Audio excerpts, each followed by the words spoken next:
Good morning, everyone. Thank you for being here with us today. As usual, the last 5 weeks, we are being joined by a new guest.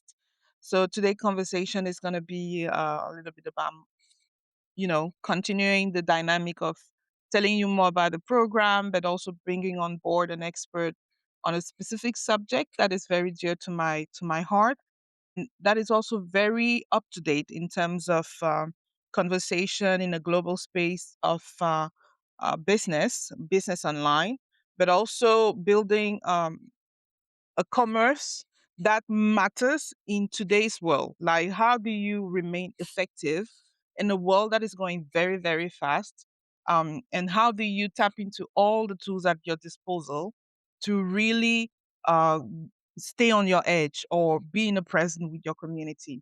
So today, guest is Davis Johnson, and we're going to be talking about the TikTok shop and live commerce. So Davis is probably something you have never seen yet on in this community.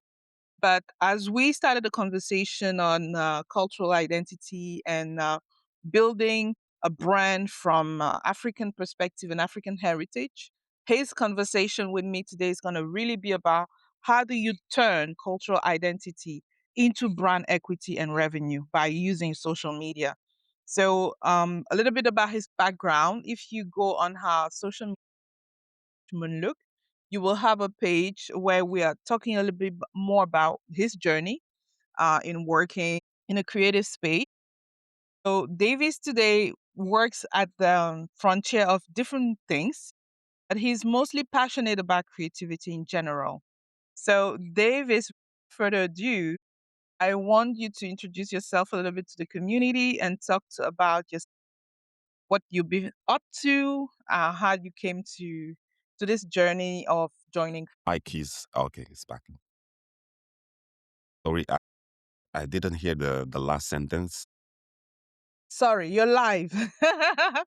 So the idea is for you to introduce yourself to the community, talk a little bit more about where you're coming from, what you're up to right now.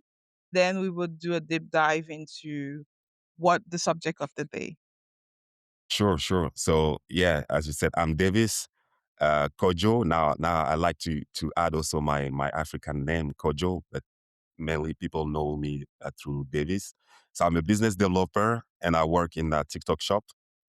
And this last 3 years, I work both in the TikTok Live, which is the live streaming activity of TikTok, and now TikTok Shop, which is the e-commerce market of TikTok. And I've been working in different field, mainly in advertising for more than now 20 years. I used to have my own agency based in Hong Kong. I've also worked in different advertising agencies in France, like Havas. I think most of people know Havas. Yeah, I think that's pretty much all. Thank you for having me today, and very excited, yes, to share my experience and um, tips and strategies that can help also the up and coming brands that want to. Awesome. Thank you, David. So happy to have you. Before we do a deep dive, I want you to share a little bit more about your experience working in advertisement. I know that you've been on many, many accounts, and most of those accounts are big names in the industry.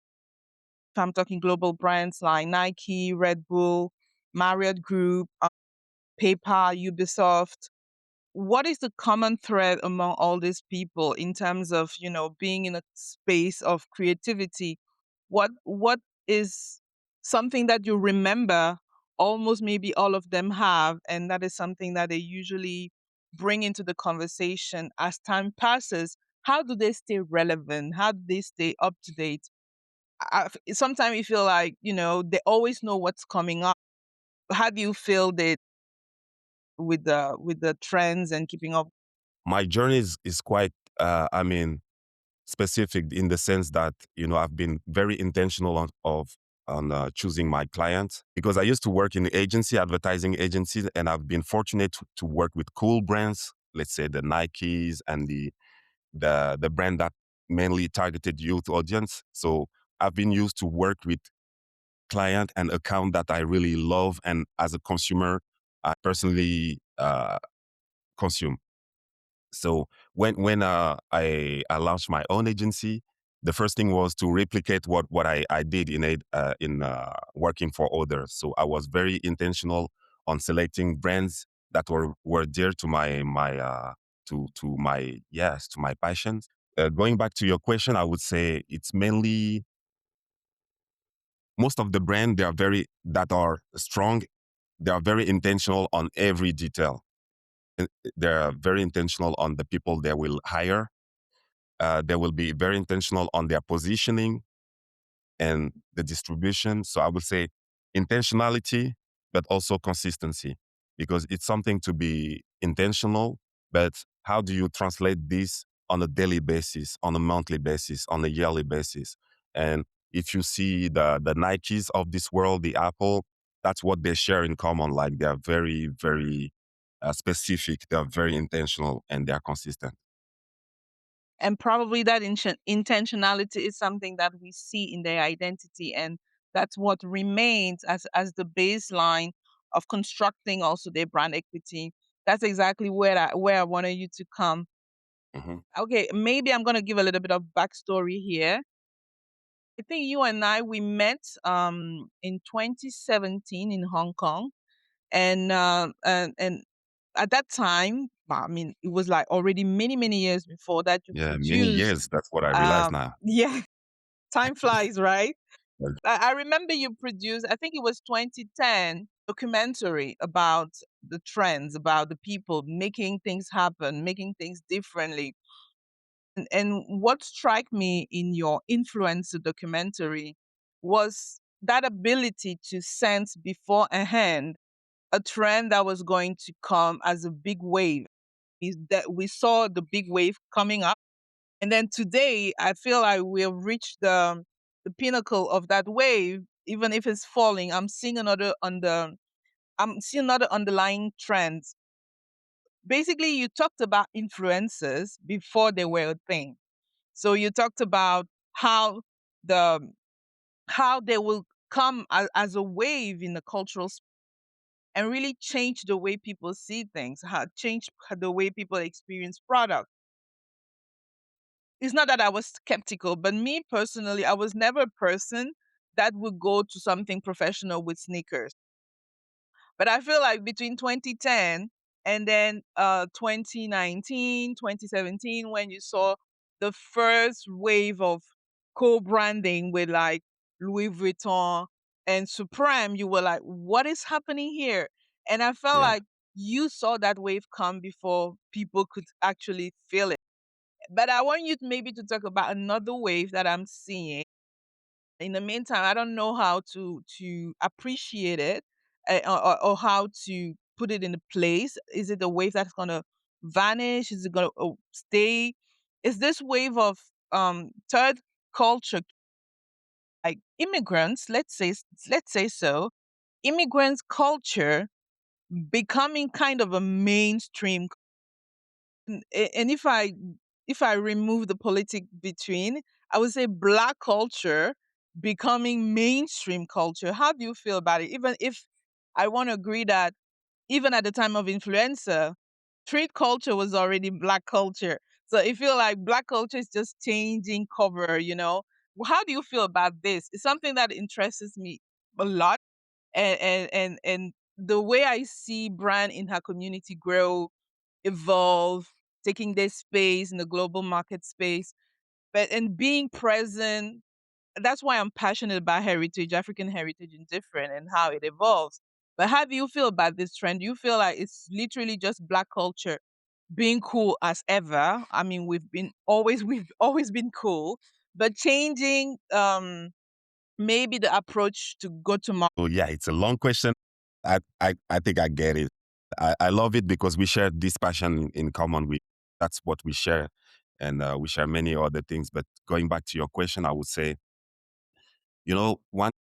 one day I listened to a founder called Tristan Walker. So Tristan Walker is this black entrepreneur who launched a brand called Bevel. So Bevel is mostly a beauty hair care product. They have trimmers, but they also have their product. And he sold his company to, I believe, one of the PNG or one of the big, let's say, fast consumer goods, company. And he said something at Stanford that was exactly, I think I couldn't articulate the way he articulated, but it was very simple. He said, like, okay, America has influenced the world and influenced the world.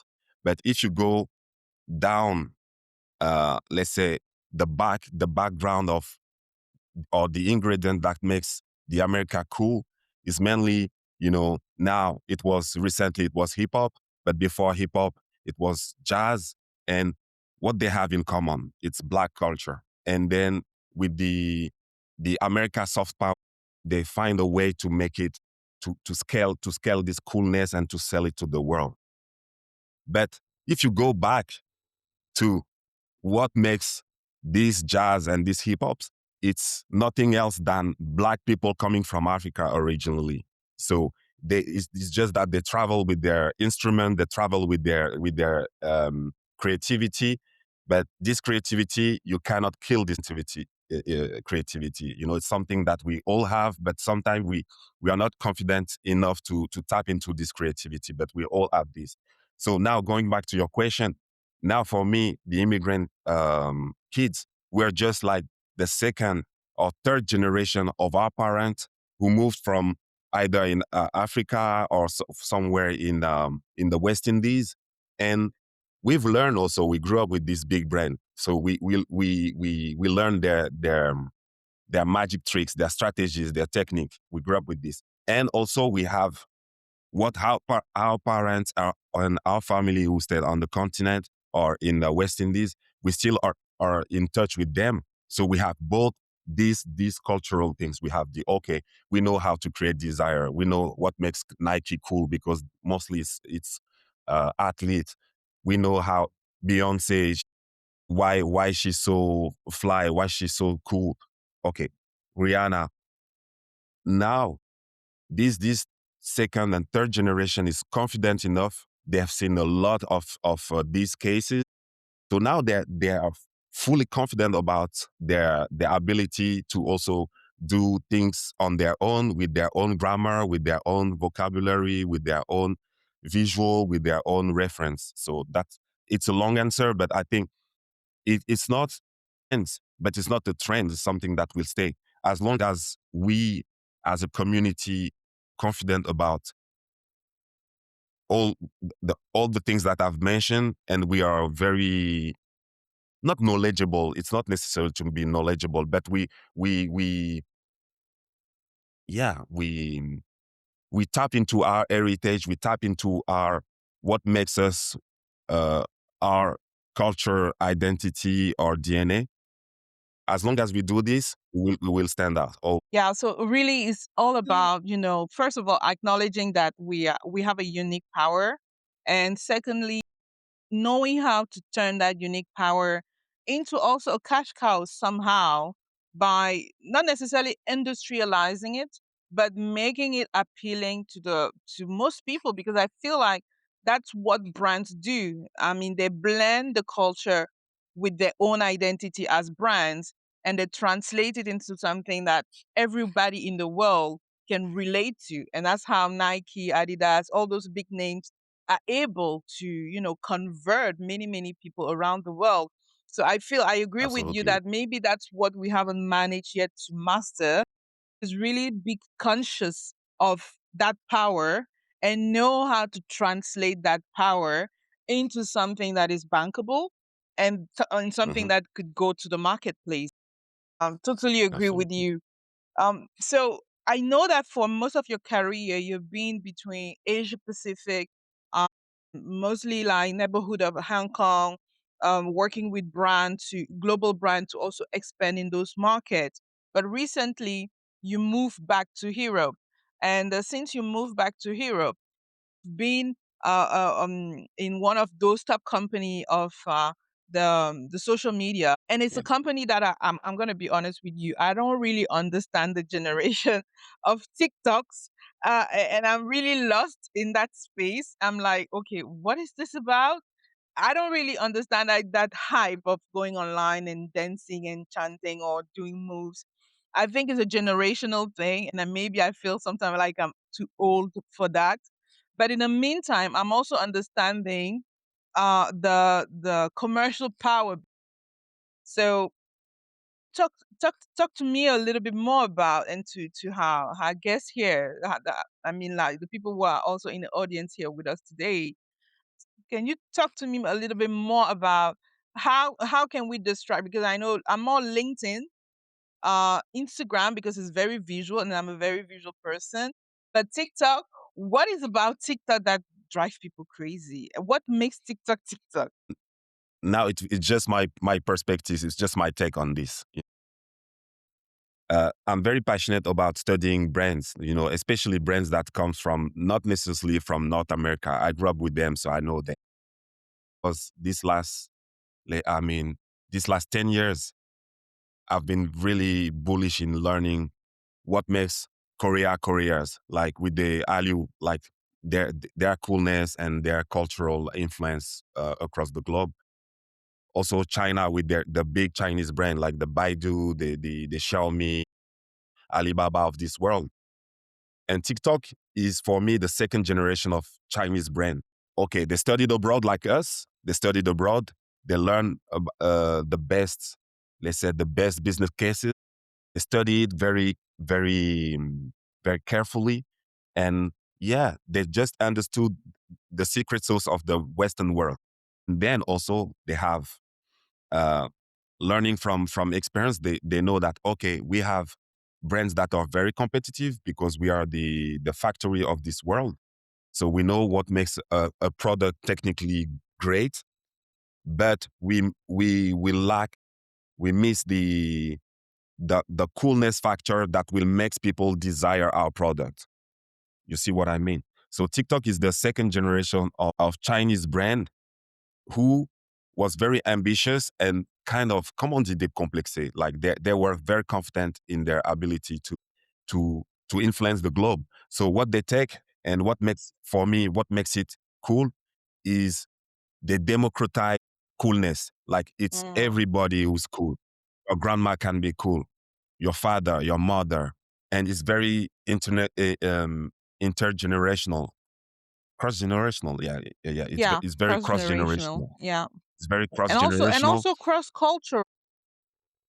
and yeah, exactly, and cross cultural. So they've made a point of making everybody seen, like everybody can relate to TikTok. It's not a superhero. It's not like a big athlete who does a great performance. It's about your grandpa doing something fun. This makes it very appealing. And at the beginning, they use music. So music, like with Yeah, musically. So that's why people like you and me before, we used to perceive this as a youth or young phenomena. But now it's no more like a young thing. It's very like cross generational. Like, I've read a study last 2 years ago that said that the average age of the TikTok user is 35. So I was like, wow. wow. So I've been scouted by TikTok, thought I was very interested in staying because I used to live in China for almost 7 years, especially in Hong Kong. So I studied a lot of Chinese and Asian brand that will take over that will go go global. Global.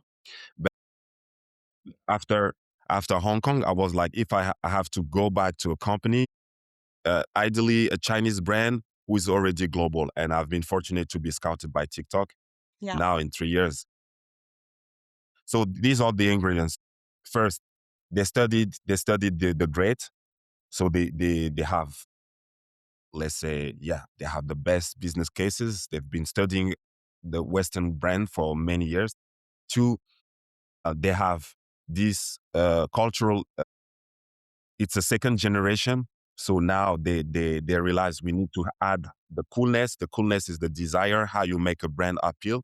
And three, I mean, it's a data company. So they have the data. They have the yeah, the key that can help understand what people like and why they like it and their, let's say, human behavior. Okay. Because one thing, yeah, one thing that I've seen, and that Mm, really also, I feel like they are like, I don't know how to say it. I can't find the word, but they're like an accelerator of things. Because from the cultural standpoint, what I've seen, like you will see a Korean dancing to Afrobeat or singing a song from Nigeria in Yoruba and not understanding what it's talking about, but literally just vibing with the vibe, literally.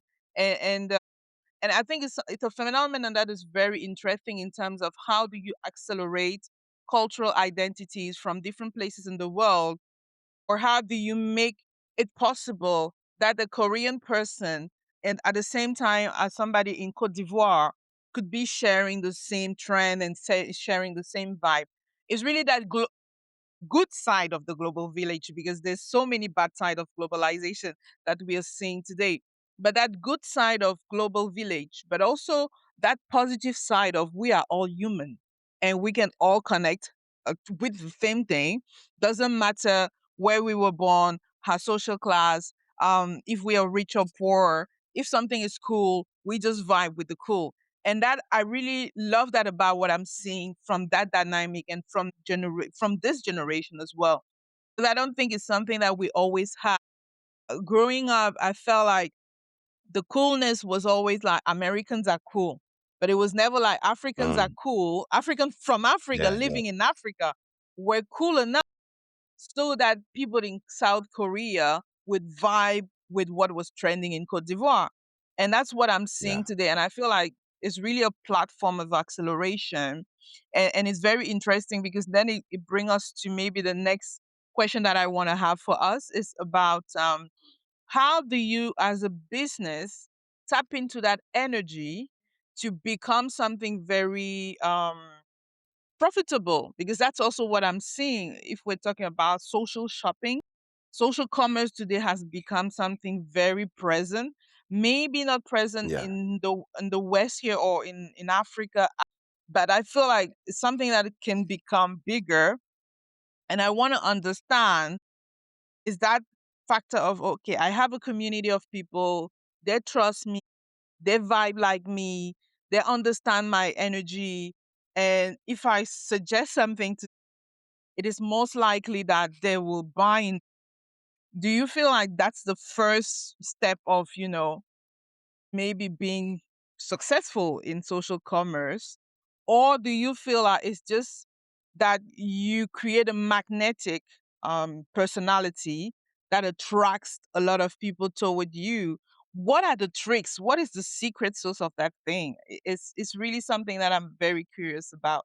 Maybe you have some answers for us. Yeah, yeah, yeah. So from what I've learned this last year at TikTok is okay. It sounds very obvious, but we as human, uh, we buy from mostly, not always, but we buy from something that we trust or we perceive as a trustful. And when you go back and you kind of unpack what are the ingredient of trust is you can have I can relate to your content. Let's say, for example, okay, there's a recurring content that you push on live every day or two times a week.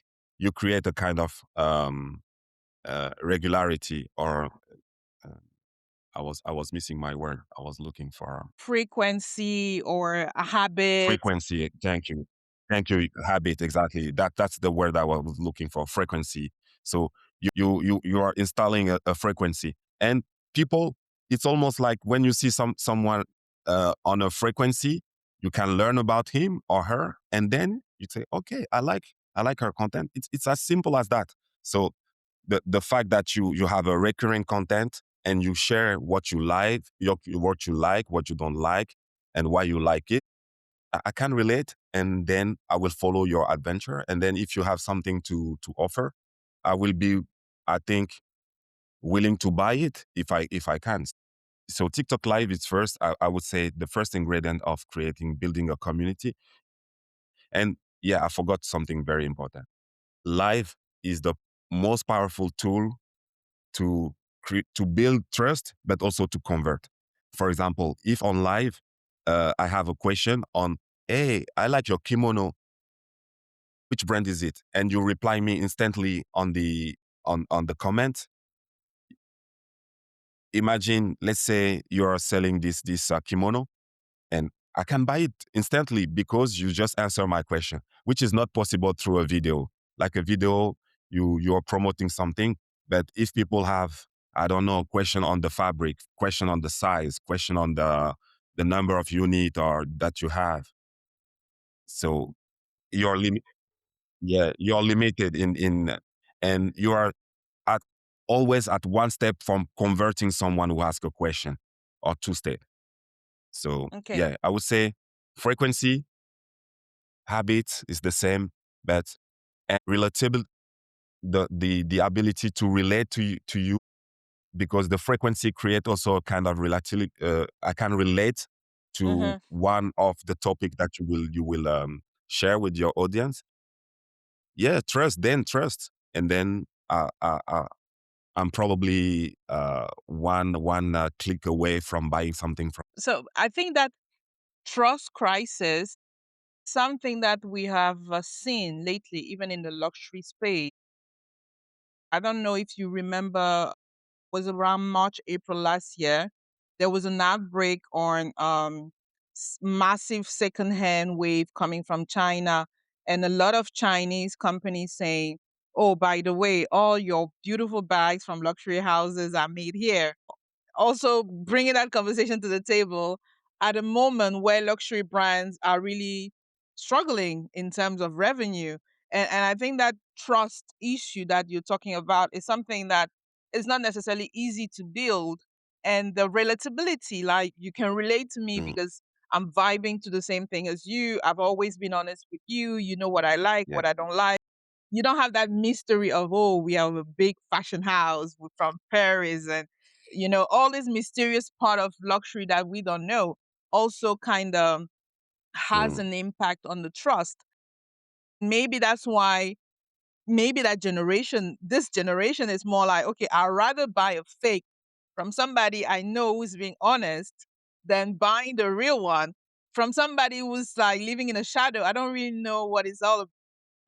At the same time, we're hearing a lot about the sweatshops from Italy, where you have a lot of Chinese people producing from big houses like Loro Piana, all this thing, yeah. and you're like, well, I mean, we have been we have been misguided. They've been lying to us. So I totally understand that trust factor, and I think that definitely social media and live content like the one we are creating here is more and more in the dynamic of today because we feel like the world is lying to us. Everybody's lying around us. So just by being Yeah, authentic and being real, people know that maybe what we're pushing here is not being edited. We're saying what we feel. We're saying what we believe in.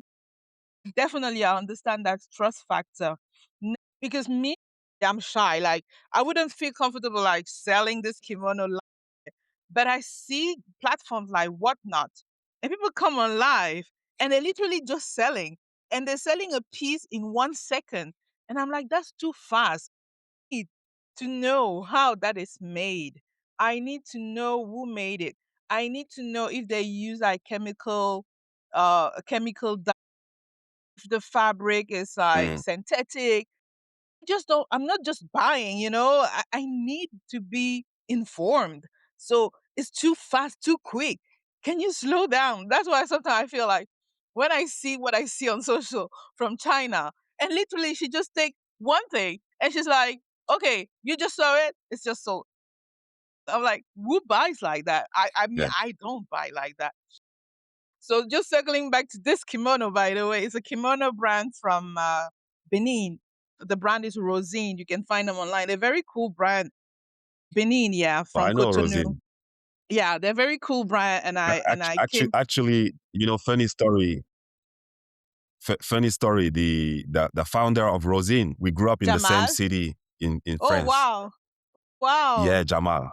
Yeah, in Avery. So we were like neighbor, like like probably five Awesome. minutes You away. see And I how know the her world is mother, small. his mother, yeah, The world is very small, small. small, small. Yeah. Tanti, Yeah. So I call her Tanti Rosine because she's very talented. She's yeah, because I think the a brand was designer, from a sewer. yeah, yeah, the brand is inspired by the mother, but I never knew the mother. So, but I think I came across it last year when I was in Cotonou, and I found it was cool. It was well made, and it Wow, was well priced, and I small bought world. it. So, so wow, small world. Like this is Nice. Wow, amazing. So you see, by it's the way, you know it's really him, nice. so maybe that's why you're liking it.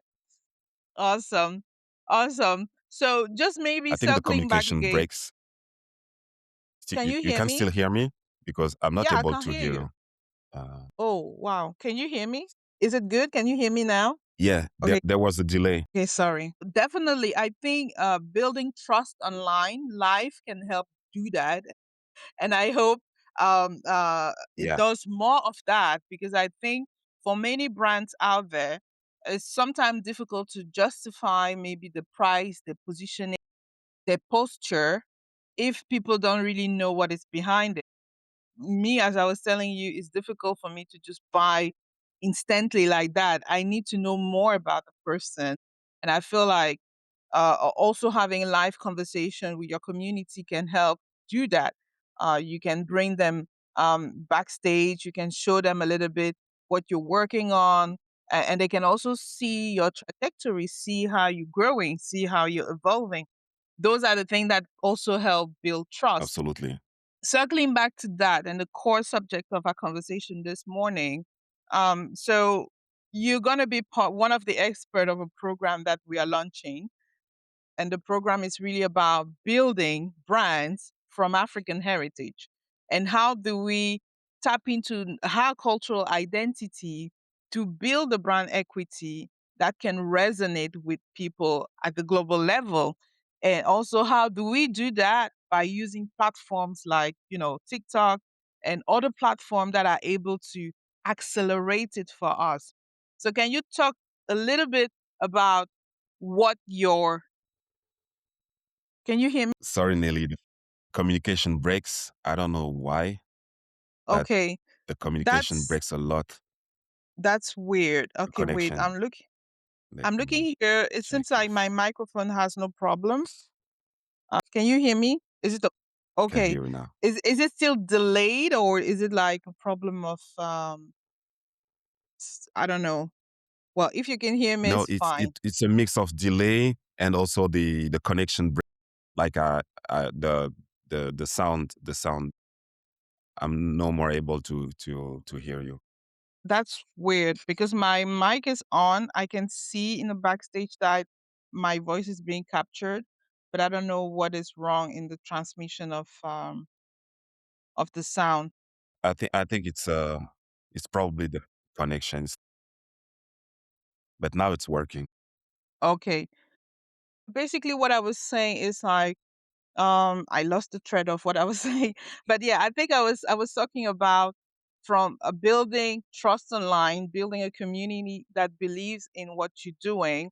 And in the meantime, how do you blend it into something that become um a platform to sell? A place where you can engage directly with your community and sell. I know that if we go back to trust, if you look at trends, the Tupperware from very, very many years, people will buy in communities because they trust it. How do you see it happening more today on platforms like TikTok? How do you see brands evolving? And maybe you can talk a little bit about Ablom and what you guys do at Ablom and part of the program as well. Nelly, you hear me? Can you hear me? Yes, I can hear you well. Yeah, the thing is, most of your question was there. There was like I can see you speak, but I'm not able to hear you. And then when you stop, it what's strange is when you stop, then I can hear your question. But most of your question was cut. I know that you were talking about building brand, but I missed.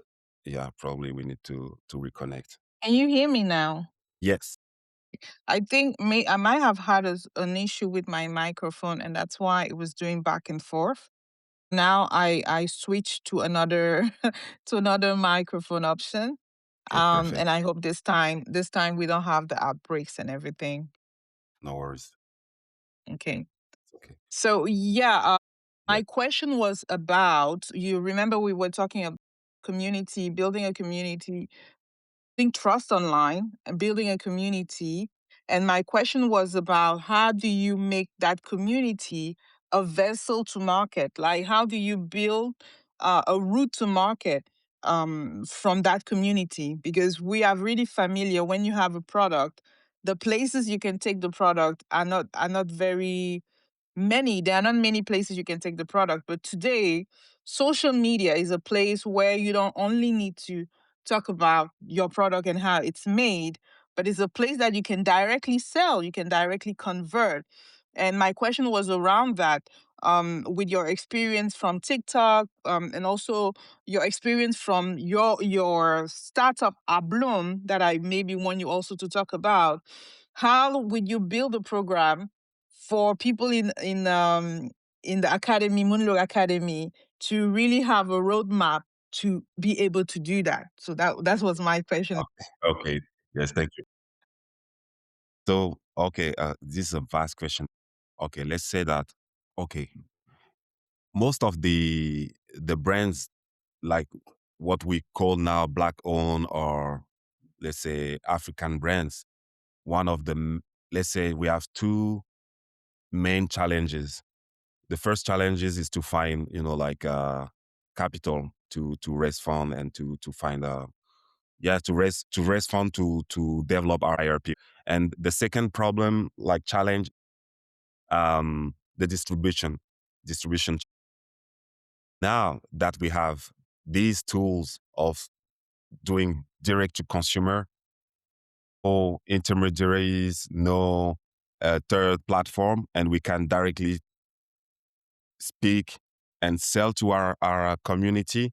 This will be, I believe, a great opportunity for us to now community. Let's say, for example, a brand like Bevel, it's an American brand. Let's say this last 10 years, the brand that have been sold, it's not like I'm not taking this example to say that, okay, you need to sell your company at a certain point. Most of these brands like Bevel, like Share Monster, who've been bought by I believe I forgot his name, but he has a French name that is from Liberia. Richelieu, thank you. Richelieu, who bought now Essence magazine. Yeah. So, or Carol's Daughter, or all these brands, first when they started their brand, they were strong on building the community. Almost see them evolve, like sourcing their product, showing how the product is made, what Mm, makes them passionate about their business, what are the challenges that they've encountered. And so naturally the community kind of aggregate or relate to around what their challenges, because it's human stories, human storytelling, human stories. You can relate to a woman entrepreneur, probably a single mom who is developing her brand while she's still uh, mobilizing fund. So everybody can relate to this struggle or these challenges. That natural not necessarily struggle, but challenges that are inherent to their activities. So now that we have the live streaming, all these things that generally has to go through. Okay, if you don't have the Bloomingdale's, if you don't have uh, these retailers, it's almost like impossible to reach your end consumer. But yeah. now that you have this tool of live, you can sometimes share your daily your not daily operation, but you can share a part of what your Your or the phase, message, what you're all the about. message or the phase in which you are currently in your business. So this makes it really relatable. And then from an audience, you're building a community of supporter, and you don't. And what is interesting is you no more need to have like 100K followers to make to.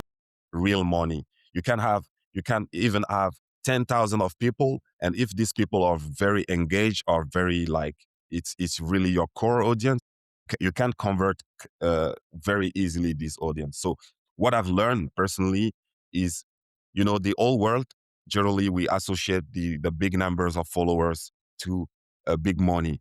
But at Yeah. TikTok, what I've learned is not related. You can have people who have 1 million followers, but who struggle to convert their audience because their audience is not very well identified. You don't know exactly.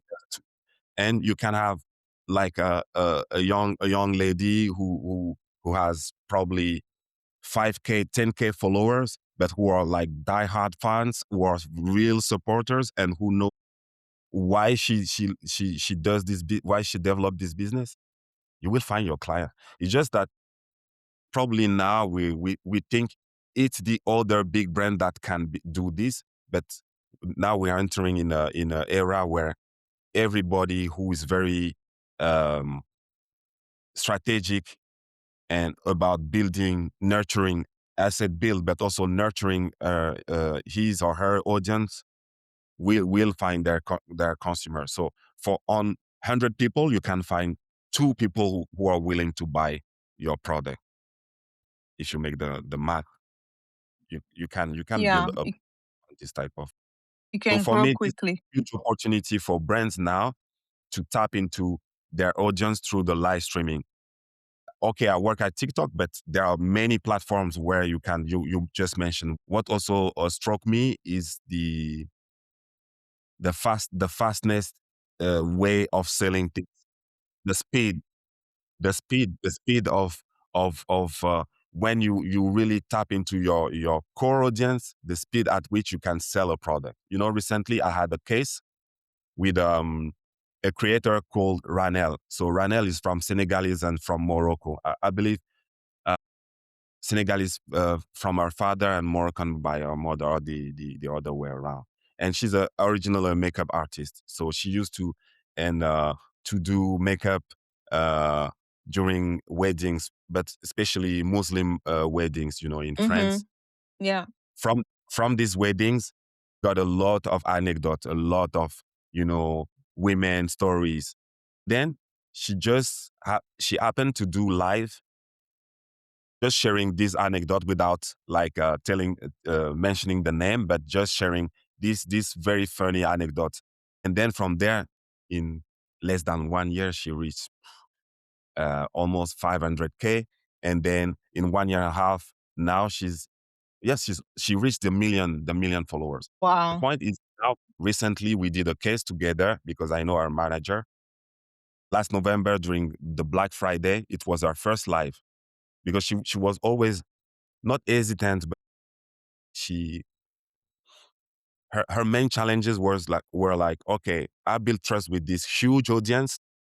At what if I sell things to them and then they will reject me because it's too transactional. So it was her inner fear. And then we find a way, like she wanted to she developed a brand, and this brand in less than 30 minutes, it sold like crazy.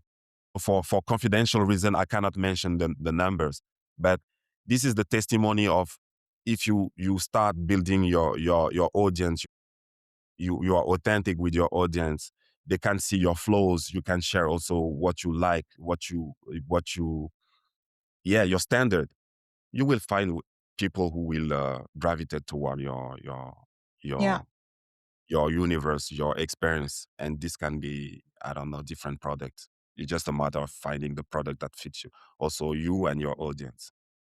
So it's all about your personality, the audience,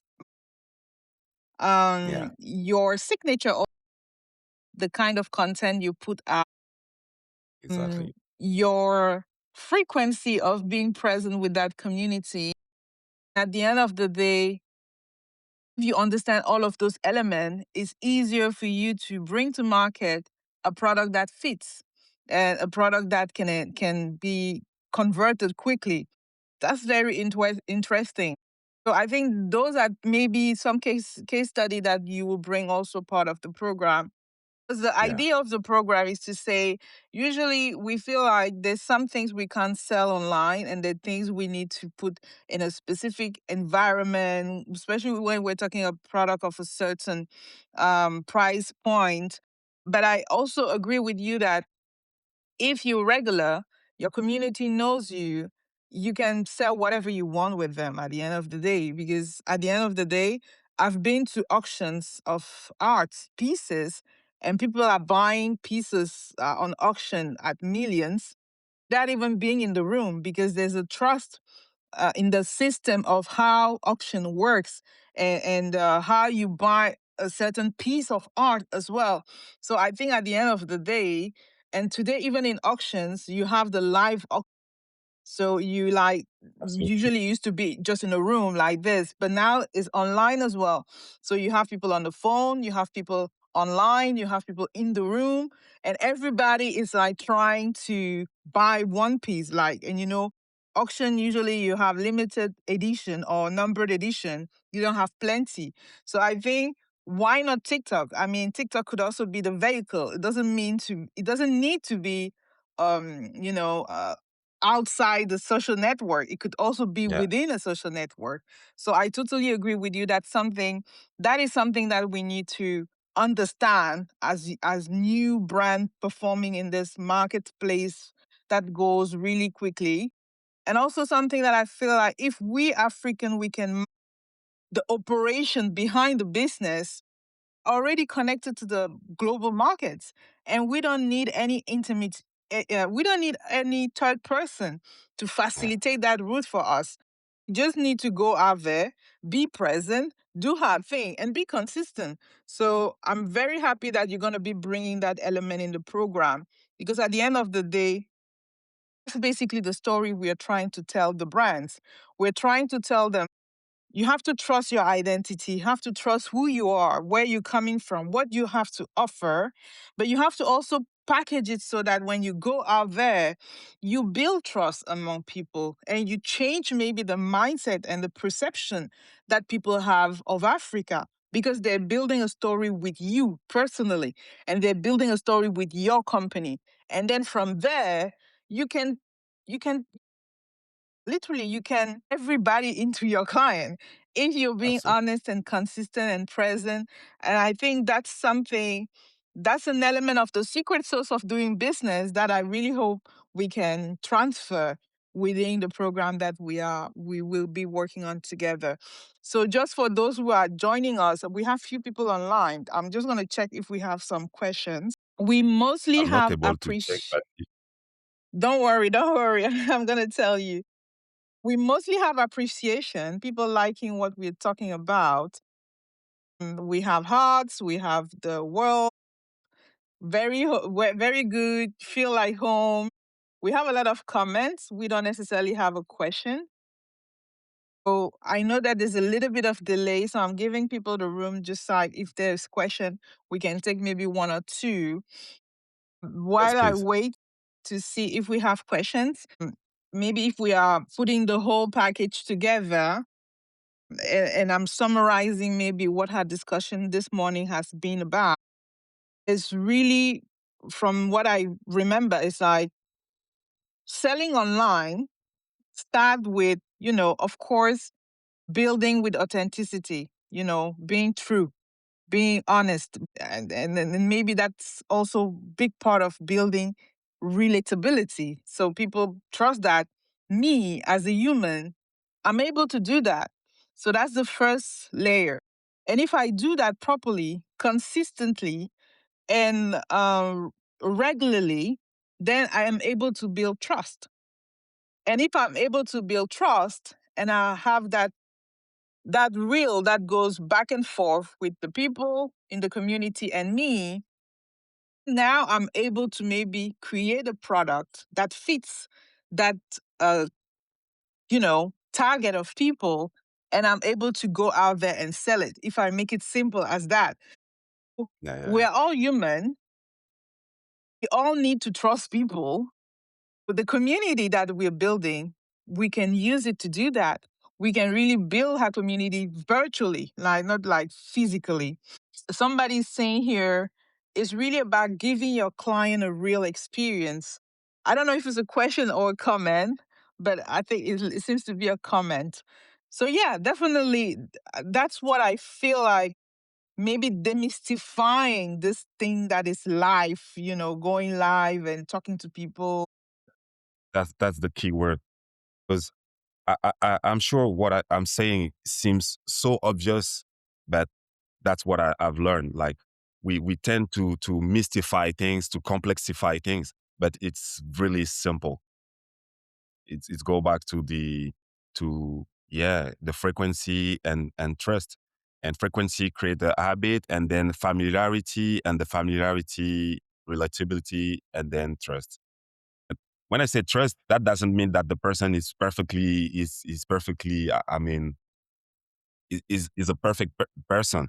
I mean, it's just like I can relate to this person. As human, we like to buy from people that we like. That's simple as that. This familiarity, this proximity that you create, uh, uh, then this community thing, something that we have for many years age on that, especially Black women in the US, for example. There are many studies that shows that recently the fastest growing demographic in business is Black women in the beauty uh, industry. For me, this is not new. Just that now they've done studies that we naturally have this kind of sorority and this type of um, uh, Black women have always worked together, to thrive or to develop things. For example, in the US, recently we saw the example of Miss CJ Walker, who created her brand with the same name, CJ Walker. I don't know if you know CJ Walker. Yeah, I'm familiar with her story in the beauty industry. And people forgot that before Miss CJ Walker was this Mrs. Malone, and Mrs. Malone still has school, and this is early, like the early 20th century. So it was like 2030, the Yeah, 20s, the the 1930s 1930. and 20s. Yes. Yes. And these women, they created school that still exist today. Before the segregation, they were able to create $1 million company and to still have their to still have their initiative existing today. So now it's just that we have numbers with the data, the platform or data. It's just that they put data now that with the data you cannot avoid seeing something a phenomena like the Ranel. Yeah. I won't go into um, a lot of detail, but it's not racism. But sometimes people tend to overlook. I was talking about this Ranel in internally until they saw an internal signal that shows that she's the top live streamer in Europe. Like they had an internal signal that said, "Oh, something is going unusual here. That we have a peak in terms of audience." I was like, "I was telling you this for many years, for many months." They needed to see the numbers. Yeah, they need to see the numbers. They need and the numbers we have it. It's just that now to make our business more like to monetize on, we have to also to be very also data driven. Yeah. We evolve in a world where data is the proof that shows that we have attraction. So with this data now, brand they know, but we are not about we this is something that I believe we don't use enough, our data, or we don't integrate enough in our Yeah, it's not a culture. It's not a culture that we have. And I totally agree with you. If we don't see your numbers, it's also difficult to just, put a lot of energy behind your project and what you're doing. We have one question. I know we are past our time, but let's take that one question and trying to answer it. So the question is for African creator, how they can go to global with TikTok Live when they face the logistic problem from Africa to global? I don't know if you have the answer to this. Have the I don't have the perfect, I don't have the formula, but I mean, if we, because when I was talking earlier, I was talking both from a perspective from what I've learned inside TikTok, but also from a broader perspective, which is the live streaming, where we all have a big opportunity to do the direct to consumer, avoiding have a third party or retailer that will carry our product, and then we will be dependent on a third party. Now we are able to do the direct to consumer. Okay. Main challenge with TikTok and TikTok Live is still um, TikTok. You have TikTok Shop US, which is which target the US market, so you can do commerce between uh, within US. You have the European market where you have France, Italy, Spain, Germany. The UK market is considered as separate from the EU because of the Brexit. Now, what is missing is the infrastructure, the logistic infrastructure in Africa. From a broader perspective, you can do live. You can still do live on TikTok. You have merchant now in Africa who currently do lives without using the TikTok shop. So what they do live to have this the reach and the audience. But then Yeah, when it comes to buy, they have their mobile money, the Orange money, yeah, the they have their own M-Pesa, and system. then the checkout is operating differently than the TikTok shop. In TikTok shop, content, the product, and the checkout is within the same platform. But for us, I think we need to leverage on the on this platform to build the audience, and then the checkout through, let's say, the mobile money or these type of things. And for the logistics, we all have in many countries the equivalent of Uber through like the motorcycle Uber. If, for example, in Togo, we have Gozem. The company is called Gozem. But Yeah, I believe it's like a in Uber. different, yeah, like a Uber. I believe um if we have, for example, a stocks place somewhere very central, and then have this motorcycle who works independently, but they can have a percentage of the of the transaction of the sale. This can be the- you already have people doing this, but I believe we have to be more thoughtful about this type of ways. Yeah. So, Mr. Raw, for your question, so I think I definitely agree with you that logistic is still an issue from an African perspective. Yeah, But I think that also by having sequence sell, like if you're organizing a TikTok live, you can sell many pieces in one time. So it gives you also the leverage of shipping at the global level, bulk, rather than shipping like doing like people do with drop shipping from China, selling one mm, piece. So I yeah, think even if logistic is still a challenge, the solution at the local level like the one you just talked about, like Gozem, like if you're in Cotonou or if you're in Togo, you can literally use Gozem for shipping the product to the person for shipping by the product. motorcycle, by a taxi, Other, by all the things that they have, bicycle as well, all the options that they have. if you have But if it's in, foods that are here, exactly, if it's international and you're selling bulk, you can use the air freight. You can also use the maritime. Maybe it's a little bit longer, but there's still solution. And I feel like Africa as a continent always seems very challenging. But I think for us entrepreneurs, we have to look at it from opportunity perspective. We have so many opportunities of creating things to bring solutions to the table. So we have to always look at not the problem, but what could be the solution in her context. So maybe that's the answer that I can give to Mr. Raw regarding his question. And we have a comment. It's from Audra Burst, and she said, "Thank you. This was a very insightful." And I don't see anything else. I just see old thank you, faces of Audra. people I haven't seen for a while. They also logged in, like Jeffrey. I haven't seen you. Many, many people was with us this morning. Thank you, guys. I see also Thank you. Cecilia, who is going to be joining the program. I've seen many people in the live. Thank you guys for joining us this morning.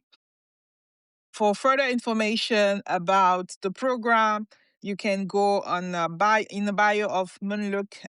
You also have Moonlook Academy. You have all the links. You can go to our website. If you want to register, you can still register. The program is starting at the end of the month of March. We are welcoming the last participant who are joining us. I'm very happy that we have expert like you, Davis. You really Thank you. demystify the process for us of how do you take over communities on social media. Like even me, like I might seem like I'm very connected, but I'm telling you, TikTok for me is just a nightmare. I'm like, wow, what is this? It's just too much for me. So thank you for making it simple and to approach it from like a human from a human perspective, and also from a relatable position to say, okay, you can do Yeah, this. There's nothing really, you can complicated. do this. Just go You can do online, this. Really. do your thing. So bring your message to the forefront. Find your people. Okay. If you have anything to sell, sell. Just be you. Just do your thing. And I think maybe that could be the message. Really, what struck me, the reason why personally I joined this type of company was the same passion that we share. Okay, I just realized that okay, it's cool to do advertising for brands and to understand the branding strategies, but you have to be more knowledgeable about the data, and then because when you have to sell to the diaspora, we generally we miss the numbers to back also how our terrorists. And then when I joined this company, I had confirmation.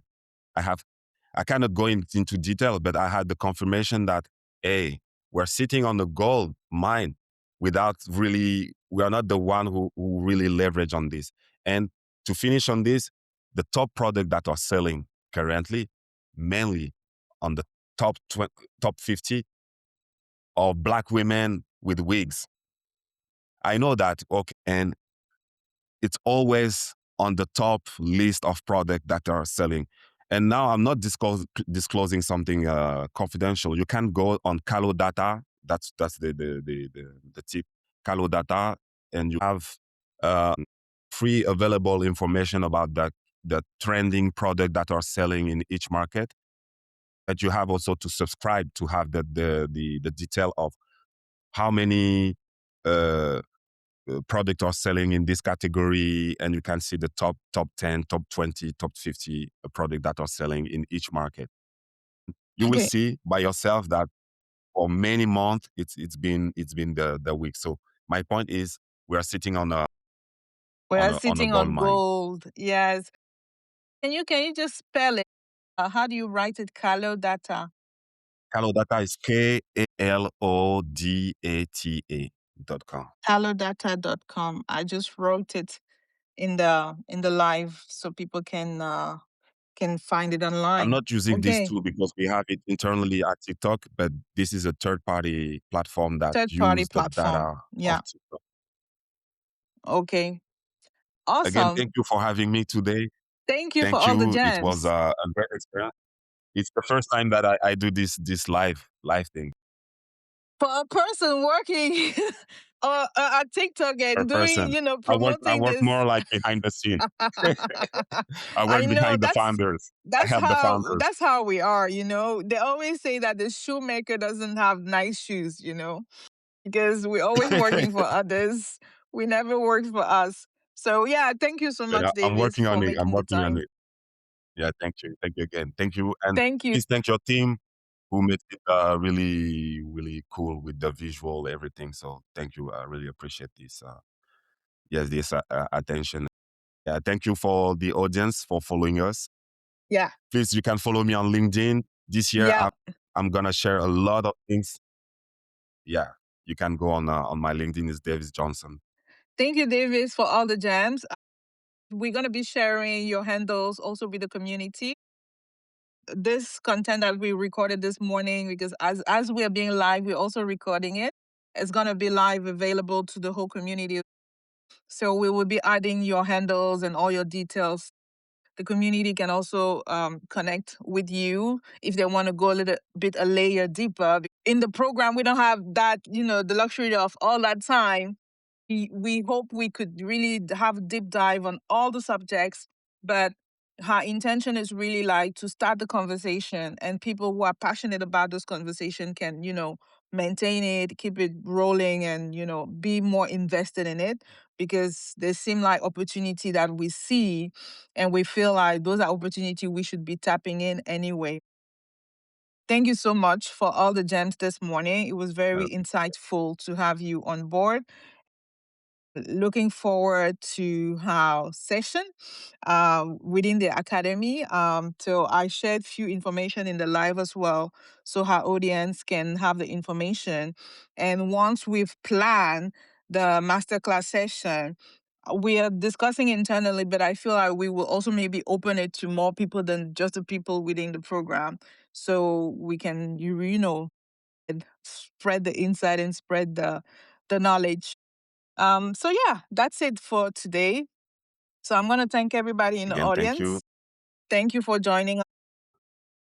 Let's connect again within the week. We haven't planned yet the next conversation. So probably next week we might not be having a live, but the week after definitely we will be having the last live. We're still looking, we had different conversations with different people because we really also wanted to talk about AI. How do you use AI in this era to talk about things that are more like handmade Africa?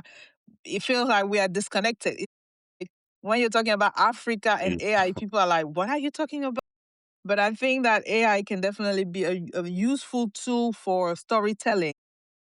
It can create world that existed or that could still exist just by prompting properly. So I think that's also something that we really wanted to talk about.